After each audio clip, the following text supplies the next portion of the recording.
Hey everybody, Blugoblin here for Dark Avenger Inc. Plus. I am here to review 2 issues of Batman Eternal. I'm here to review issues 4 and 5. We're going to start with issue 4. And I ain't gonna lie, I really liked this issue. High on the drama, decent action, good storytelling. This book had a lot of stuff that I usually like to see in comic books, especially a Batman comic book. And you know, call me crazy, but sometimes I like seeing Barbara get like this because it really brings out the fighter in her. Granted, this doesn't work all the time, but for this case, it works because she's reaching a whole nother level of pissed off. But it's for the right reason. She's trying to find out who set up her father. And I thought it was really, really well done. And her and Bruce are just at each other's throats. Bruce is trying to talk some reasoning into her, and she's basically saying, I don't care what you think. I'm here to find out who screwed over my father. And it even gets to the point where Batgirl actually socks Batman a couple of times just to try and get him to back off. But he's staying as calm as he possibly can, trying to talk some sense into Barbara, and it really adds to the drama in this issue. And some other things are happening in here concerning Batman and Mr. Falcone. But what really sells this issue, of course, is Batgirl, and she believes in this issue. We see that she believes that she may have found a connection to help possibly prove her father innocent. Yet at the end of the issue, things ain't looking so good for Jim, and that's where I'm going to leave it. This issue was really good, very strong on the drama, very strong on the drama. I really enjoyed this issue.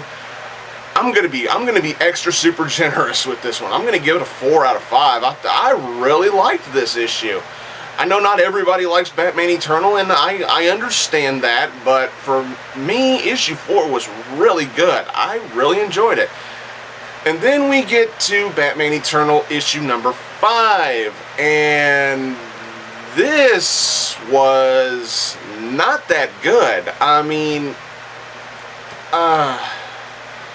man, where do I begin with issue 5? Issue 5 just felt kind of droll.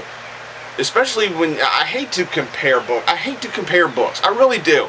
But comparing this issue to after we just got off issue 4, this seems like a bit of a step down, in terms of storytelling and everything. We're getting focused on more other characters like Red Robin and Harper Row in here. And oh, and by the way, something I forgot to mention about issue 4. There's something involving Stephanie Brown in issue 4. Just made me go, oh no. Like that. But back to issue 5 here. In issue 5, Red Robin is tracking a case concerning Professor Pig, and it's good to see Tim like this. The young detective. Now, granted, I don't read Teen Titans because that book sucks. Scott Lobdell. But anyway, the stuff with Harper Row and Vicky Vale was really good.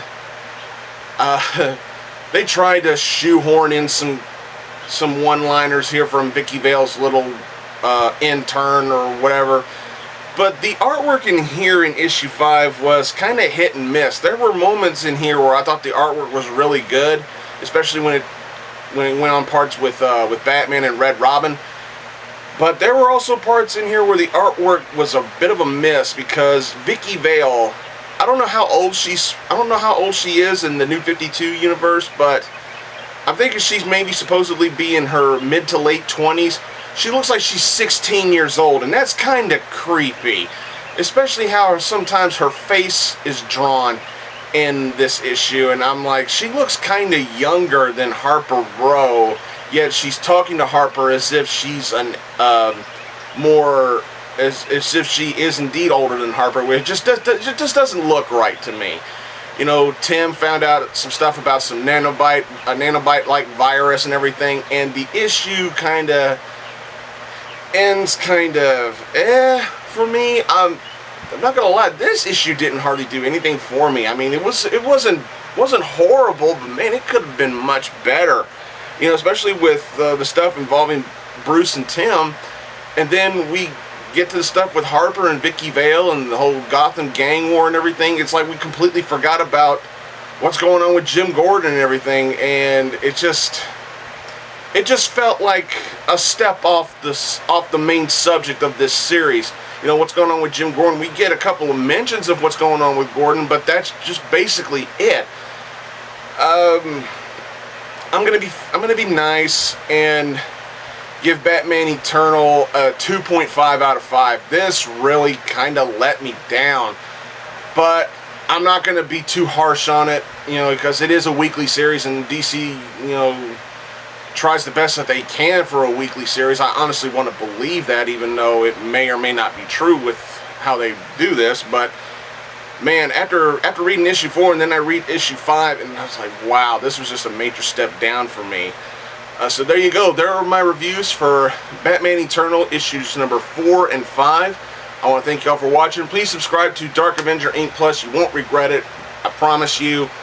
Follow everybody on here. Matt Vernon Kid, J. Al Ghul, Mark Cloyd, Fast Stack of Comics, everybody from Dark Avenger Inc. Don't forget my channels, Blugoblin 01, Blugoblin X. Thanks for watching, everybody, and until next time, I'll see y'all later.